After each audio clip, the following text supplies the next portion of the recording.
Hello and welcome back with another edition of the Chatterbox with King Jacob. And today we have a legendary man in the music business for years and years. And it gives me great pleasure and great honor to, have him on my show. And so without further ado, I'll definitely let him introduce himself so you can get familiar with who he is, because I'm pretty sure we all know who he is and what he represents. So go ahead and introduce yourself, sir. Oh, well, I'm glad to say that I'm Danny Thomas, original member of the group Con Funk Shun. All right. That's your service. A legendary group, Con Funk Shun.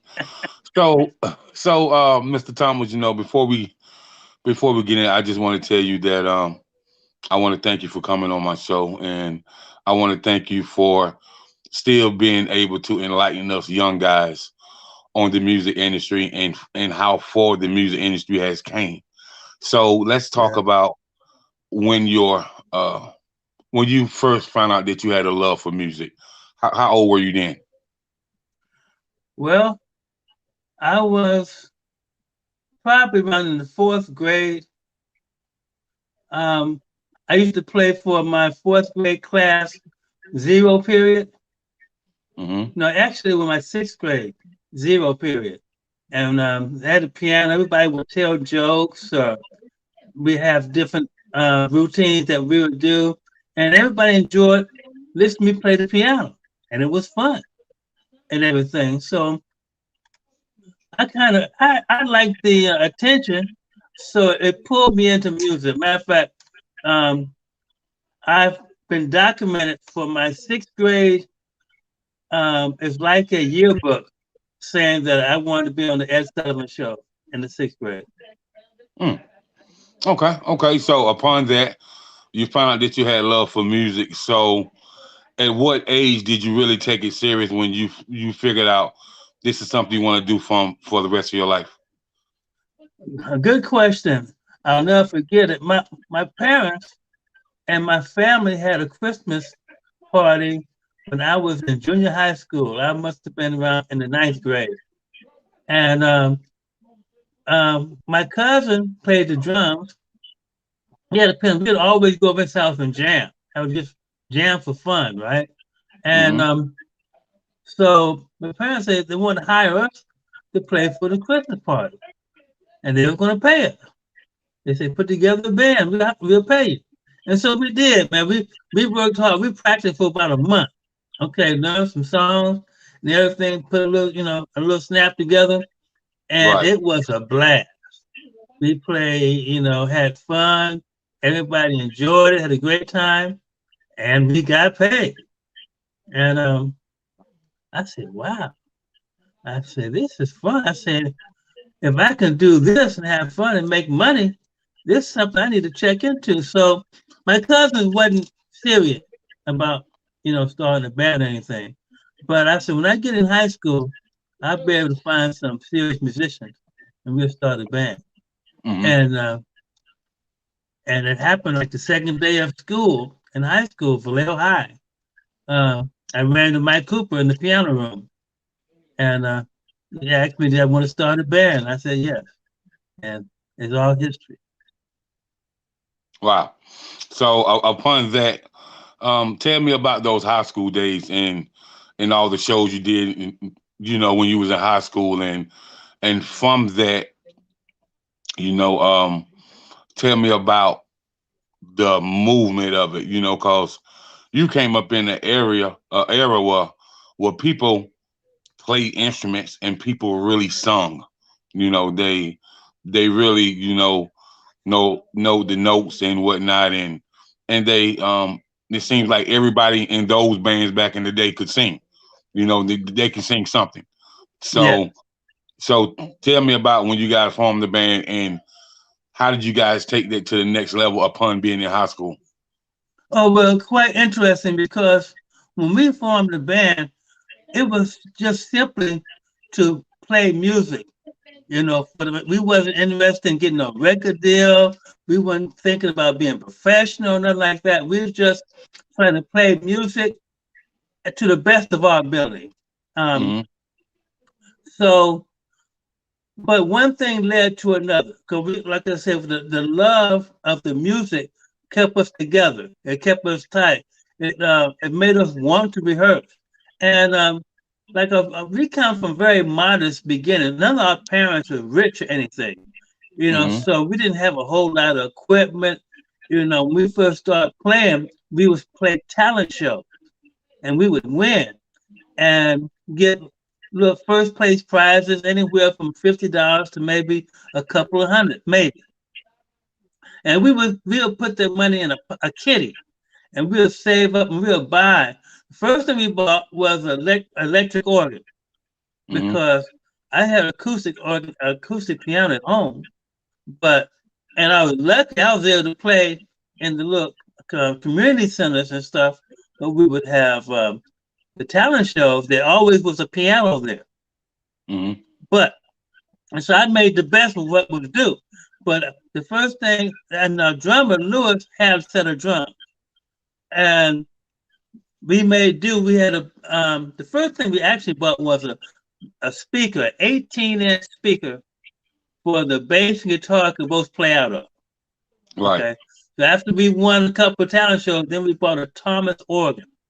Oh, we thought we was big time then. Mm-hmm. Uh, and then we bought a sound system Mm-hmm. and just kept adding to our equipment and buying better equipment. And from that, we started getting a pretty good sound. And we started as a 4-piece rhythm section. Then we added Carl Fuller on trumpet to augment our sound. And then from that, we added the saxophone to make it even fatter. And so the missing link was the trombone because we was into Tower Power and the Memphis sound, which from Stax, which had a real big brassy sound. And so the trombone really evened up our sound. Okay. And now I eventually was playing the Hammond B3 organ, which was a fat sound that I had to have. My band members hated me because we had to carry that 300 organ upstairs. Mm-hmm. Oh man, but they would talk about me real bad. But I would take it. I said, forget it. We got to have it, got to have that sound. And just one thing, God really blessed us, just took us from one step. And by the time we was in college, we was all music majors. And that we even got more involved in the music. We started writing our own compositions and stuff like that for class. And one thing and we had very good teachers too. I talk about our theory teacher, Mr. Froelich. He also taught Sly Stone, Sly and the Family Stones, because we all from the same hometown, Vallejo. Okay. And Sly would talk about Mr. Froelich on nationwide television, how much he made an impact. And our theory teacher he was a jazz pianist. And he was off the chain. Sometimes he would just come to class and just play for the whole hour. We wouldn't have to open up a book or anything. Okay. And then when we taught theory, he would tell us stuff like the rules were made to be broken, which is really awesome concept because you don't hear that all the time. You're usually trying to follow, a certain progression, and so forth and so on. So I feel blessed to have the tutorage that I was able to obtain as growing up. Right, right. So with that being said, um, let's let's talk about you for a minute as a pianist. You know, I have a church background, so I know Yes. a lot of awesome keyboard players, but I only met a few who can play opera, classical, jazz, blues, funk, gospel, hip hop, country, bluegrass, even some that can join in with a DJ that plays house music. So, with you being a keyboardist and you've been playing since you was would you say like 4 or 5 or 6 or 7? Three You've years old. been playing since you was 3 years old, Yes, and sir. up until the age that you are now. Um, let's talk about how much you have learned from the time that you started playing up until you being a instructor and a pianist right now, because I'm pretty sure that you are definitely an instructor and you can really teach. You can really get somebody where they need to be. They may want to grab a music agent to really book them gigs. So let's talk about the transition you made from over the years to where you're at now.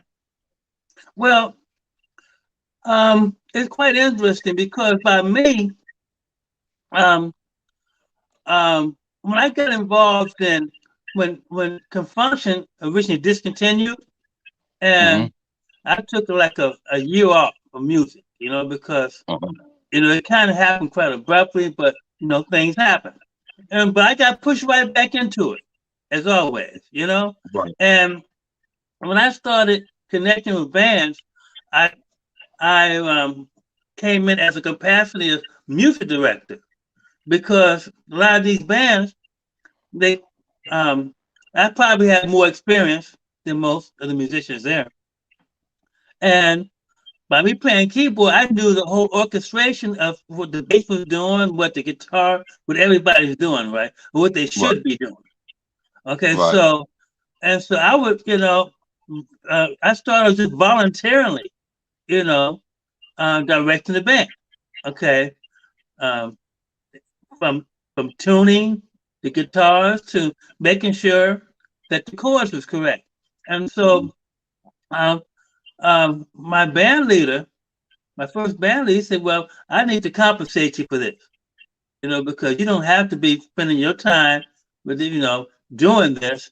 And he saw how the band was improving, so it got to the point where it was almost a point where people, I had um, they would call me fix a band.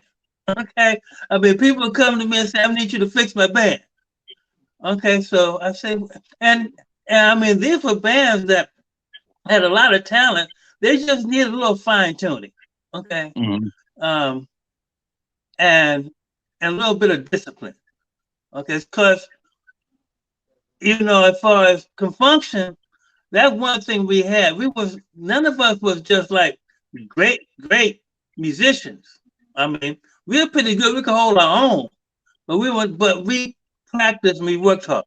Okay, and we was known for records playing songs like the record. Mm-hmm. That's before we got our record deal. We was a popular band because when people come to see us, they knew they were going to hear the song the way it's supposed to be played. Yes, sir. And so, and that's what I'm used to, right? Mm-hmm. So it's like normal in my blood to instruct, you know, um, and being around, like you say, back in high school days, I know we had some vocalists, but we started a a thing called um, a showcase, where we would showcase a lead vocalist, a vocal group, a comedian, and we had an MC, and then we would come out and do our set, okay? And we'll do a flow show where everybody would sit down and we'll put on a show. And I would be able to be around some great vocalists. I knew cats that had instant harmony. You give them one note and bam, it just because they sang, from church. They sang together a lot. Okay, so I take all my experience and that I was blessed to achieve, and I just apply it to my everyday life. And when I really got serious, and when people started coming to me and asking me to produce them, okay, now I'm taking someone else's career in my hands and molding them, okay. So I stay as far as involved in technology, because as far as I was really against the computer back in the band days, when Con Funk Shun was recording. To me at that time, the computer was the beast. It was the thing that was going to take over the world, right? And I'm still not totally not convinced of that, but that's another subject. So until one day, my cousin gave me a computer. And man, check this out, man. He's my younger cousin, okay? And so I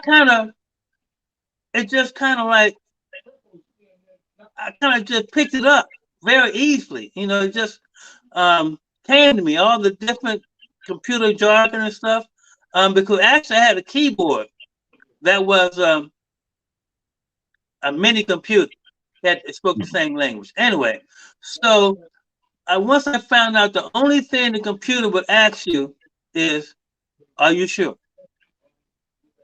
Now, when you try to teach a rhythm section, a song that you composed in your head, you have an idea how you want it to sound. And so you teach in parts. You got these guys, hey man, let me try this. Let me try that.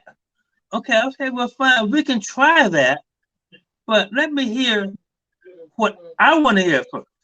Give us me the way I conceived it, and then we can go from there. You don't know how hard that is. And then when you finally get a computer that all it asks you is, are you sure? Well, no, I'm not, but do it anyway. Okay, push the button. And so it was able to make songwriting easy. I mean, nothing takes the place of live musicians. But as far as composing and writing and teaching songs and parts, when you have it already laid out, all people have to do is they have something to grab hold to. They can see your vision or hear your vision, and they can capture, and then they can embellish more in the refines of where you want your music to go. So it's just been a wonderful journey, and still today, I love music now. I've been a minister of music for 15, 20 years now. I have never played every Sunday unless I'm out of town. Until the pandemic hit, was the first time that when they closed the churches down. Okay, it was amazing to me. But for those that are listening, even through a pandemic, okay, you still have a blessing. Now, what I did during the pandemic, when everything was shut down, I wrote a book. I wrote a book entitled My Life and Fun Times with Con Funk Shun. Now, this is something I've had in the back of my mind for years, but really never had the time to pursue it. I started to take some notes and stuff like that, and then all of a sudden, I have a string of gigs and stuff like that. Never really sat down to put my notes together until this time came along. And I said, well, I might as well do it now, to keep me from going crazy. Plus, it's very therapeutic, when you write down your ideas and your life stories and things that are important to you. It was basically, the book is basically a testimony of how God has blessed the group myself. Okay. I talk about my parents, where I come from.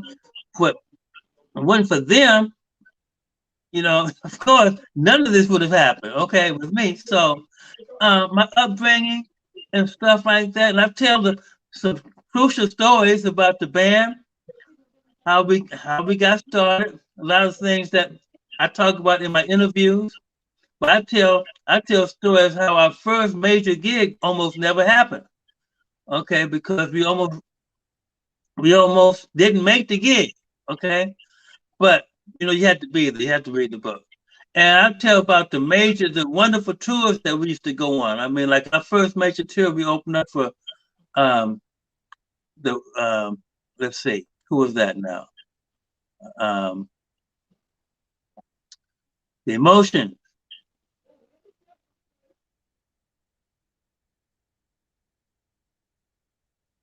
Let's see.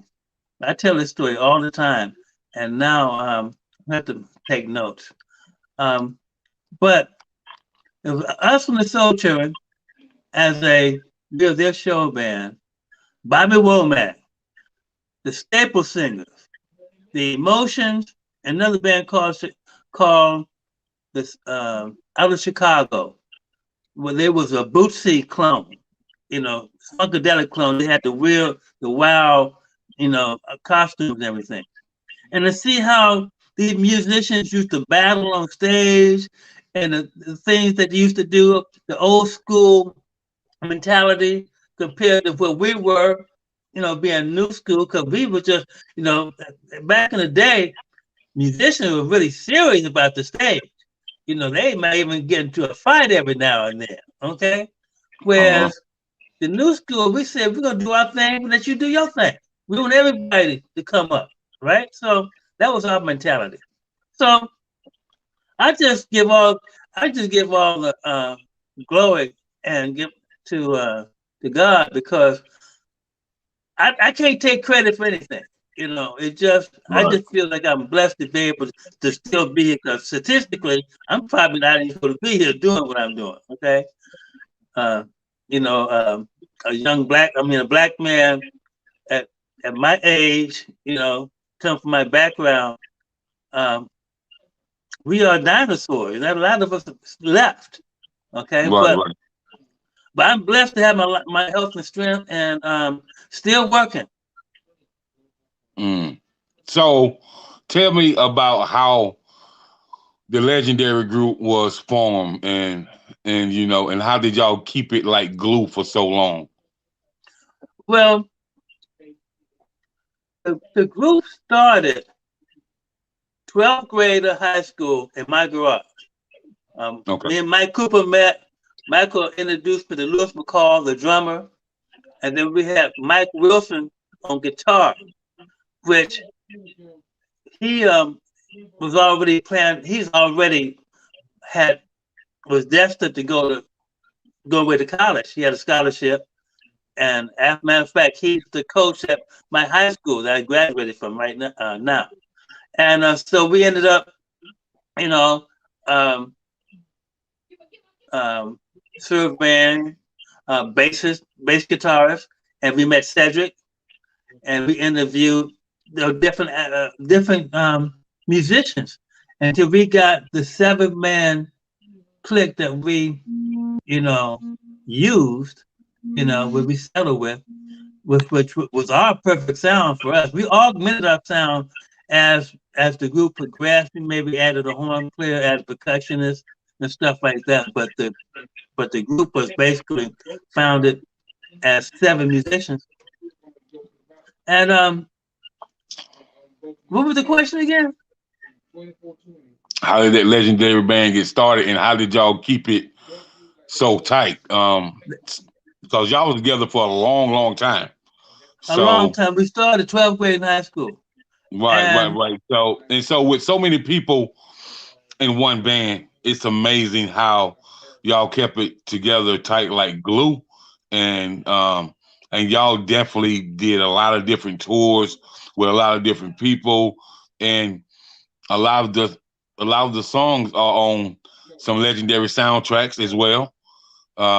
And then, you know, you definitely have a story to tell, and a lot of other people wanted to be just like you guys, you know what I mean? And I'm sure you heard this before. So how did y'all keep it so solid and so tight for so long?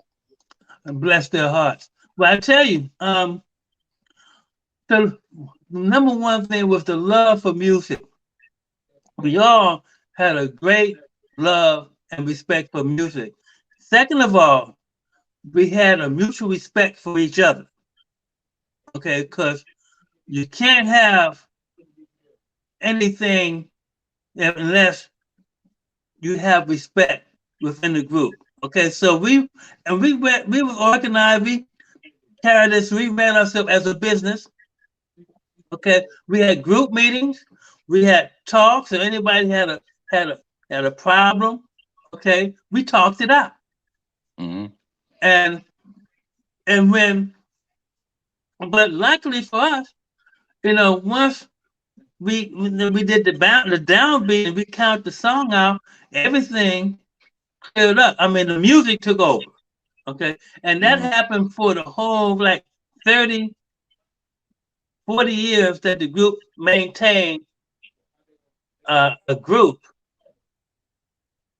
But eventually the business did get involved. Okay, and that's the same thing that happened to most groups of our era.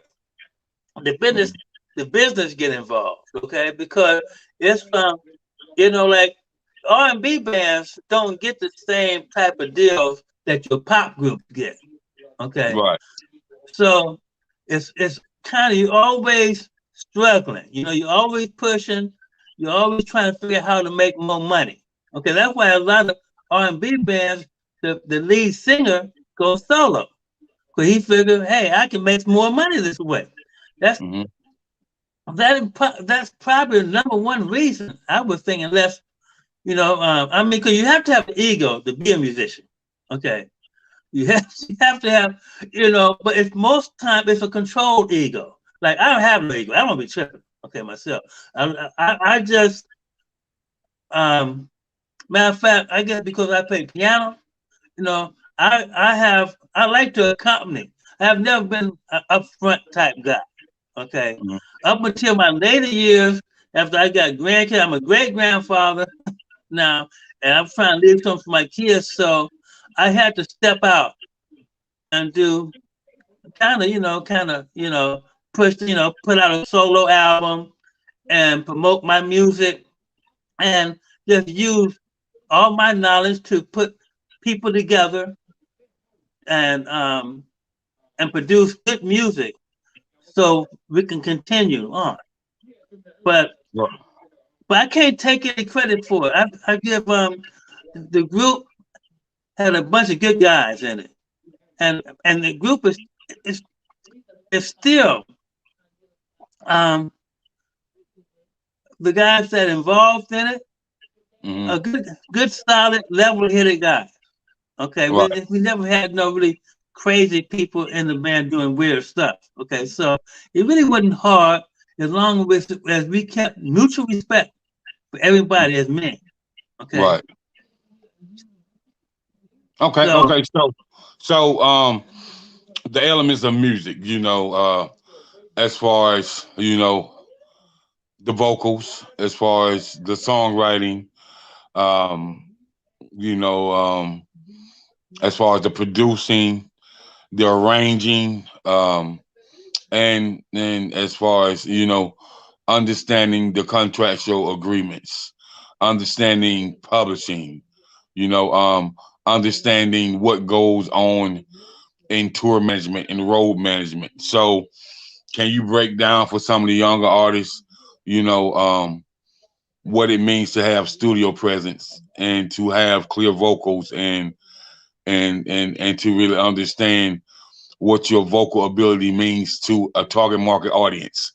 So we can start right there, if you would. Yes, well,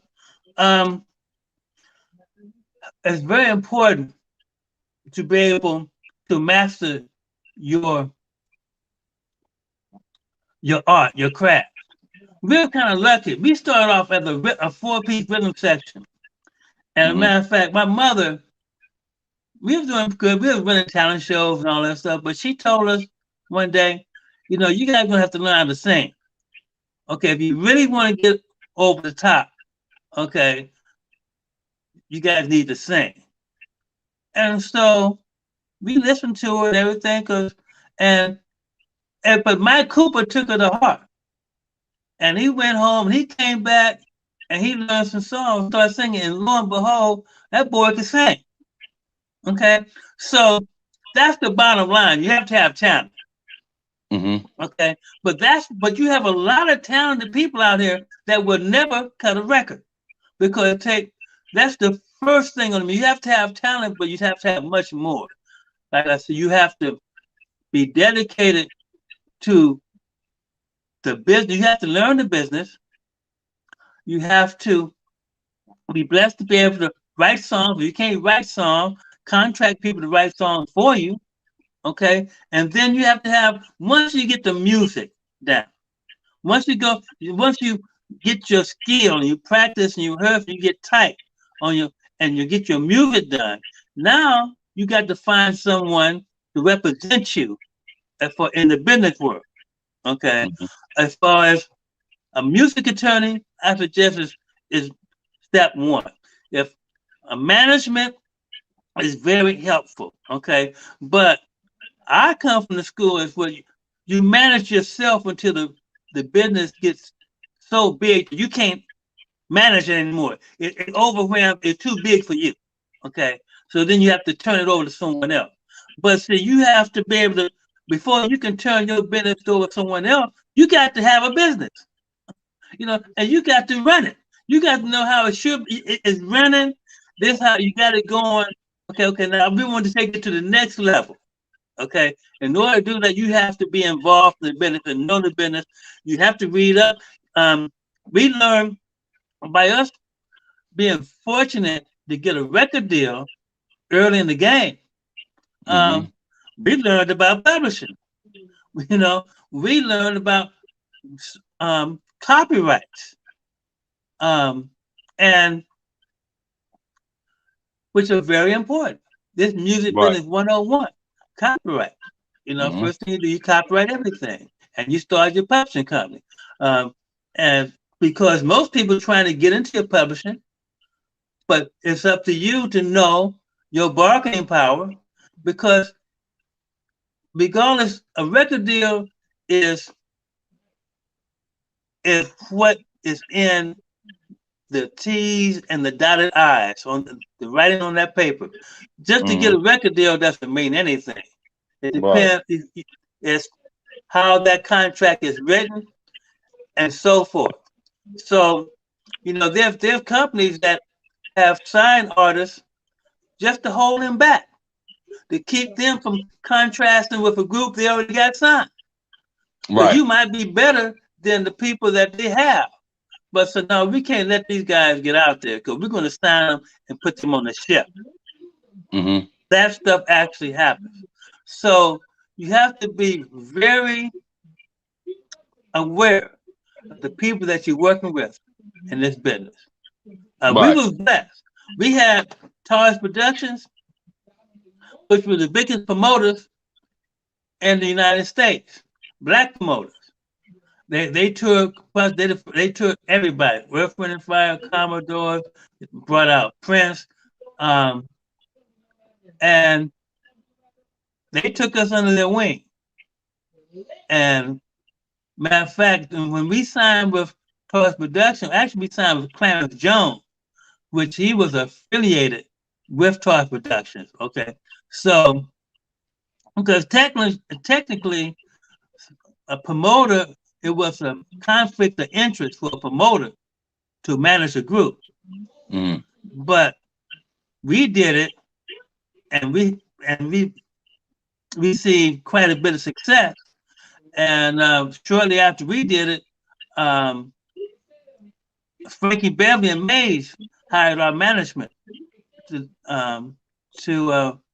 handle their career as well. And you can see he's been very successful ever since. So we kind of started a whole trend in the music business. Okay. And sometimes you have to do that depending on what's good for you. So I would say to a artist that want to get started in the business, find someone to produce you, help you write, put a project together. Start with one song. Perfect one song and see what we can do with it. Because you only want them to play one song on the radio at a time anyway. Well, radio is kind of old school right now. We still have it though. Okay, everything is streaming right now. But still need radio though. Definitely still need radio. You still need radio. It's very important. But basically, right. you won't concentrate airplay if you can. Mm-hmm. If you can get one song out there across the board and blow it up, and then you can drop your second and third singles. So, right. But theoretically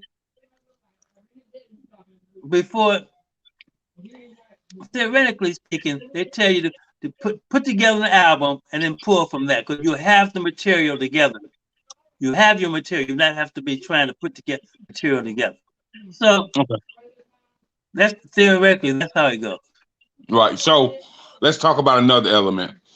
Let's talk about the ability to learn how to write a song that's gonna help you receive a check for a lifetime.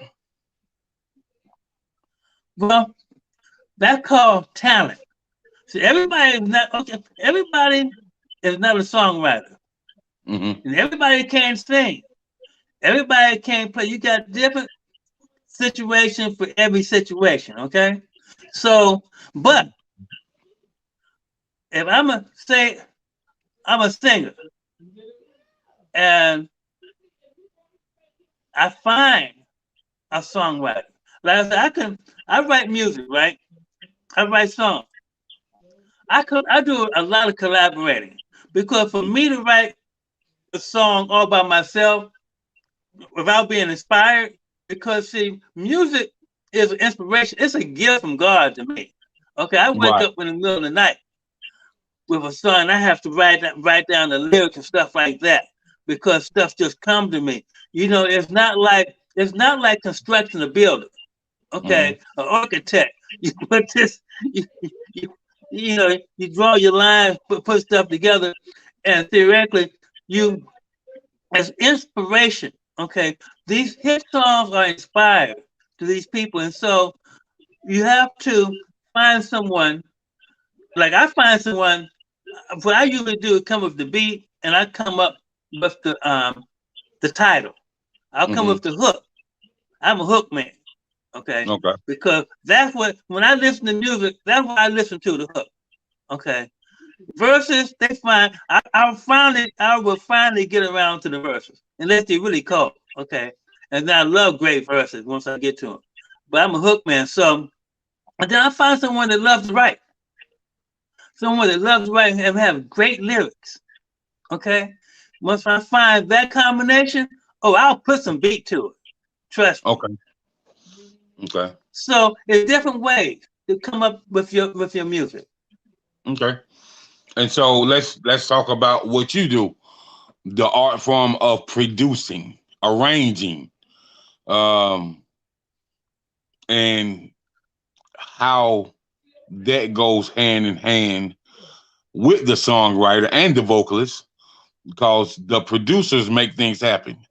The producers give the song and the songwriter element where they can really feel how they should come on the track, or feel how they should write to the track, or feel what the vocals is going to be, whether, it's going to be in a C note, it's going to be in a D or B, or whether they have to, hit this riff, hit this run, or break this down on the bridge. It just requires a lot when you're working with a producer that really knows how to produce and really knows what production is going to fit your voice or fit your songwriting ability. So let's talk about how you register with the songwriter and the vocalist. Yeah, well, that's a very interesting point, because you have several different kinds. You have certain producers that everybody sounds the same. You have a certain style, and it's a hit style. and he kind of put them in that style, okay, because he knows that style works, and it works, okay. But to me, a true producer, he'll take that person, he'll find out their niche, and he will write and he'll produce to make that person and bring out that person's individual talent, to make them different, make them unique. Okay, you don't want artists to sound like the next hit record. You try and make your artist unique, where people, when they hear him, they recognize him. Okay, and recognize that music. So that's the producer's job, to bring out to bring out the magic, to bring out the guy's talent that he don't even know he has. Okay, he'll know, but he'll point him in that direction. This way you need to be. Okay, and you do that simply from knowing music. You know, I know a lot of cats, they may be trying to do a style of music. So I have this one client, and he's older, but he want to do hip hop. Okay, and I said, that's cool, and he can do it, right? But his groove is actually contemporary R&B. Okay, and something around this. So, and the texture of his voice, his style, the way he sings. So so that's what the producer do. He puts you in the right lane, and then of course he have a mastery of music. I've been Skip Scarborough. I was fortunate to, we received 4 gold albums under his production, and I just soaked up as much knowledge from him as possible. Plus, I work with Maurice Starr. We worked with Maurice Starr as well. He's the one that discovered New Edition. Right. So many guys that we work with, each one had their little niche, right? And everything. So, but Skip Scarborough, he was masterful as taking what you have and finishing it for you, putting the icing, and whatever's missing, knowing the right arrangers.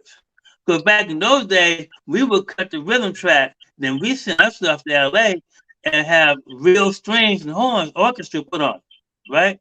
And so we had to have an arranger that wrote all that stuff out. Okay, so if that's the producer's job, to put everything together and bring the project in and under budget, right. And you do that by knowing what you're doing. Okay.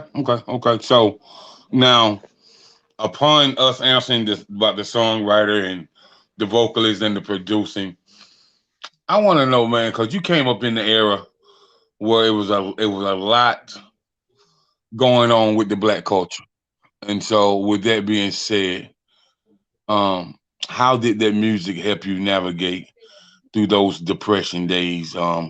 Through when Black people had to fight racism and and we're still fighting now. But as I used to talk to my grandmother and my father, and both are no longer here, but they used to just tell me about how hard it was for the transition of people like the Dells and the Temptations and Con Funk Shun and people like the group War.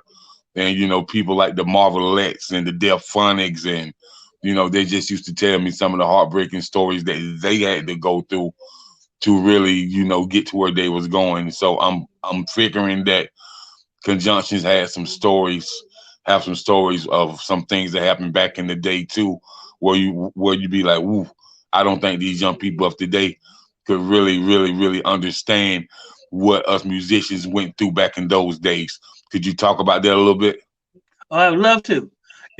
I give James Brown a lot of credit, because I believe that James Brown music, the party music, is fun, really kept us mellow back in those days when we was being oppressed in the 60s and stuff going through all that, and he made it obvious, like when Martin Luther King got assassinated and people wanted to riot.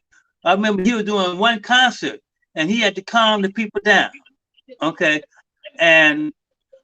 But besides that music back in the day, okay, kept us calm. Okay. We was able to party and dance and control some of the frustration. Because it wasn't for that, ain't no telling what would have jumped off back in those days, okay? With all the racial unrest and everything. Okay, and then you had Marvin Gaye come up, what's going on? Okay, save the children. Okay. He had so much insight to and so much so that he had to flee the country. Okay, because he was dropping too much knowledge on the people. Okay, so I was inspired through that. I wrote a song. One of my it's almost a life mission. I was on Martin Luther King's birthday. I was about to make a bad move. Okay, I just put it like that. Okay, call myself say a come up quick scheme, right? And ended up having a car accident. The car, it was like a wide in the road, and the car, it had rained that day in January, and the car slid off the road, and I ran into a bulldozer, biggest bulldozer you ever want to see. Okay, and when I woke up in the hospital, I had right now I have a 9-inch piece of metal and 9 pins in my leg, where they had put me back together again. But I don't limp, I don't feel it, I don't, I recuperated 100% from that accident. But I was laid up for 9 months from that accident. And in that 9 months, I put together a gospel group. Because I was in a body cast for 6 of those months, okay? I couldn't leave the house. All I could do was, once I kind of got halfway straight, would go to my keyboard. And so since I got in the accident on his birth, I got to thinking about Martin Luther King and what I just went through. It's kind of weird. And I was able to slow down again, okay, and think about all what he did and how his dream, how the young folk, they do not teach Black history in school, in public schools, any school, and so forth. So it came into my spirit to do a tribute to Martin Luther King, okay? Simply to keep his dream alive, because like you're saying, the stuff that have been done for us to be able to do what we're doing is a lot of the young folk have no idea, don't have no concept of what our forefathers went through. So I wrote this song entitled Free. And it was a tribute to Martin Luther King. And with this gospel group that I was with, okay? And it was a great success. Matter of fact, I got hurt on Martin Luther King's birthday, and I performed this song Free the following year on Martin Luther King's birthday. So this is one situation where I again used what could have been a life-ending situation, okay, but it slowed me down. But I was able to think and really come up with a great concept, okay, and from that, okay, I would do it every year as a tribute to Martin Luther King. I do a little concert, something like that, and then a few years go by, I would update the song. And then 10 years later, Nelson Mandela got released out of prison. And then a few years after that, President Obama was in the White House. So the song evolved into Free the Dream, which is a tribute to Martin Luther King, Nelson Mandela, and President Obama. And who knows where it'll be next year. Okay. And I have a new release coming out. The new remix will be out next month. Well, actually next week. Another tribute just for the cause to keep the word, keep their spirit alive. Okay. And all this is for the direct of the young folks. Okay? Right. Because I think this is our purpose, to motivate and educate and bring the awareness to the young folks so they'll be able to deal with the future and deal with what's going on in society. Okay. That's what's up, man. That's what's up. So upon that, I know you have your own independent label, correct? Yes. And so could you tell us a little bit about the label before we run out of time, and then also could you also tell us if you're looking for artists to sign as well? Okay. That Music Global Records. You can go to my website, DannyAThomas.com. All the information is there. That music production as well is part of my production team. Okay. It's all on the website, DannyAThomas.com. You can also hit me up on my on Facebook, Danny A. Thomas. As well, and as far as Instagram is Danny Thomas Funk. Okay, Danny Thomas Funk. Okay, so Mr. Thomas, are you looking for any people, maybe like A&R, or any type of people that you want to bring in to help run the music side of it, to help find talent? Always looking for talent and looking for people to help manage the talent. And all of that. Yes, always. Okay, great. So are you looking for just R&B, just gospel, hip hop? Like what all are you looking for? I love it all. I love it all. I really pursue. I love hip hop, and I'm not mad at the gangster rap, nothing like that, because these young folks are mad and they have a right to be mad. Okay, because we kind of dropped the ball. Really want, because we are targeted race. Okay, they target us with everything. I call it chemical warfare, but we do the best we can do. But the young folks, they mad and everything. But I say I try to deliver my message with no profanity. Okay, I think you should be able to say anything you want. I mean, profanity is cool, that's what you do, but I just don't do it in my mix. Okay. But I love rap, hip hop, I love it all. Yes, sir.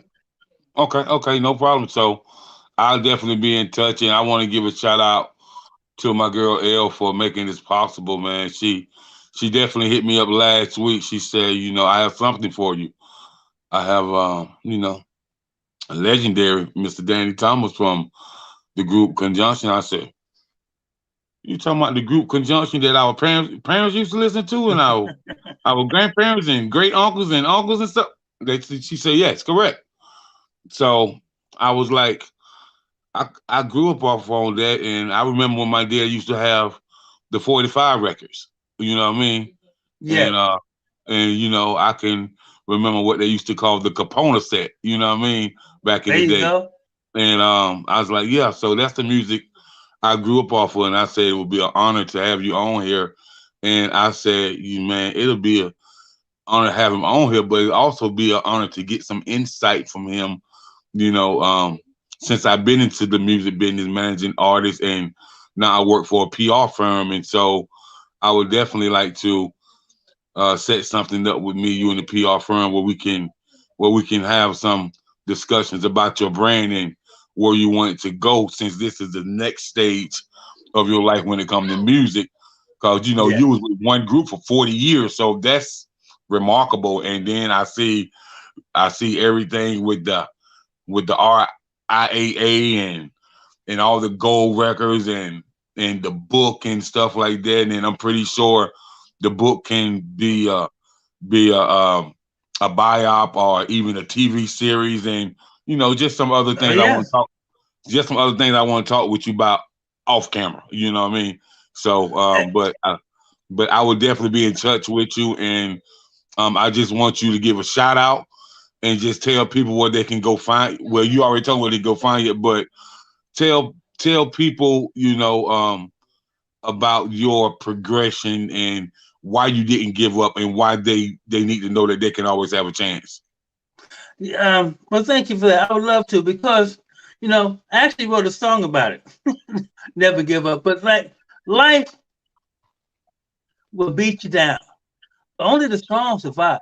Now, I tell you about this music business, and I tell everyone that comes to me that's interested in it, I say, you got to have a strong heart to deal with this business, because the music business, and I stand on my word, is the most ruthless business in the world.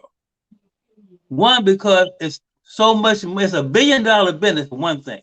Okay. Right. You got so much money. And when you have that much money, you have so many elements. You have your management, you have your booking agencies, you have your drugs, you have your your gangster, you have so many elements. I mean, like, the music business was born out of gangsters. Okay, they discovered the music business from the speakeasies back in the 30s. Okay, because they ran all the underground clubs, and when the music and when the prohibition was over,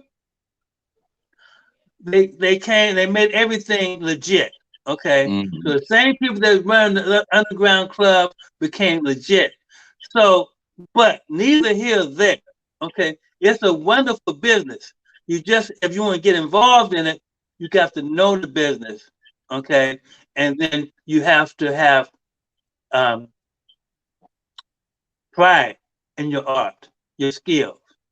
Right. And if you, it can be it's a wonderful business. Okay, if you handle your business. Okay, but you have to take things one step at a time and make the right moves. Because a lot of people have got shut down before they even got started. I know so many people, some of my friends. Right. All they signed was one piece of paper, and it shut them down. Well, they had to get a job and everything. So, but it's a beautiful business. Don't never let nobody tell you what you can't do, because you can do everything through the power. That's right. Yeah. That's right. Yeah, and devote yourself to it. That's right. That's right. Well, we definitely appreciate you, Mr. Thomas, for coming on and chopping up with us, man. It's been a pleasure. It's been a blessing. And this was definitely a legendary interview, and I thank you. So, like I said, I will definitely be in touch with you, and you be blessed, stay safe, and most of all, stay away from COVID. For sure, for sure. Thank you so much as well. I'm looking forward. Let's talk some more. Okay, we sure will. All right, peace. Peace.